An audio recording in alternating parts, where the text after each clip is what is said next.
My brother is denied medical. He's being denied medical. I told you, you're done. This jail is done. The FBI is watching. My name is Mohammed Al-Jazari. I'm Mustafa's older brother. And we're here today because Mustafa sits in jail today since April, based on the falsified police report, based on false accusations. We don't mind Mustafa fighting his case in court, but we want him to survive to have his day in court. This jail is not allowing him. They're not allowing him to live. When Mustafa says, "I can't breathe," and the nurses deprive him of medical attention, when the jail officers look at him, they walk by his cell, and they tell him, "The fact that you're complaining means you're breathing." Yesterday, Mustafa's vent was not blowing air. In his cell, his door is closed. It's covered with a tarp. He's in the corner of a jail where nobody's around him. The jail officers don't check on him. He's pushed the intercom button multiple times. And when he finally gets the phone, he tells us, "I can't breathe." And nobody's doing anything about it. Now you have nurses, you have medical staff that are derelict in their duties, and they're depriving Mustafa of medical attention. Mustafa was beaten on May 24th.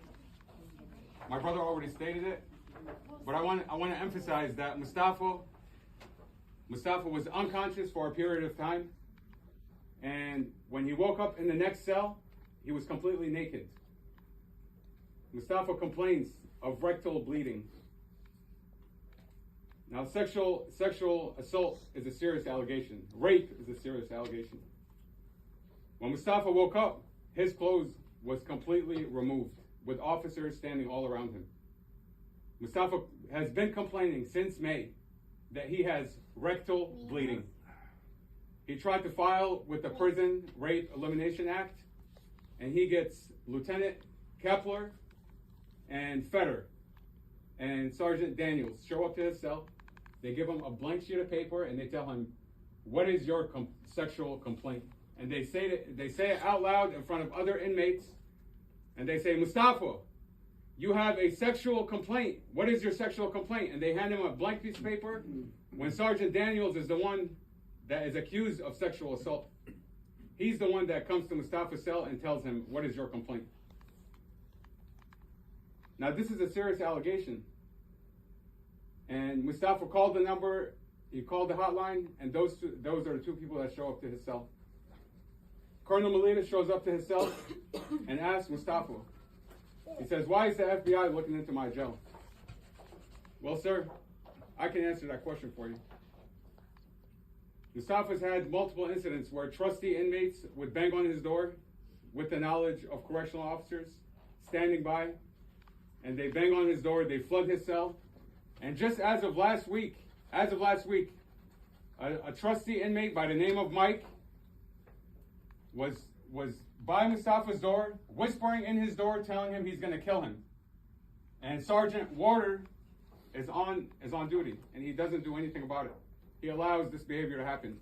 Now, yesterday we called Prince William County, we called the Manassas County Police, and we told them that Mustafa is not breathing, he's having trouble breathing, and the jail is not doing anything about it. Prince William County does not show up. They won't even send an officer to the jail. Manassas County Police won't send an officer to the jail. Now, why are they not responding to a 911 call? 30 seconds. Why are they not responding to a 911 call? Is that protocol, or is this because it's Mustafa Al-Jazari? Or is it because Robert Drum has something to do with it?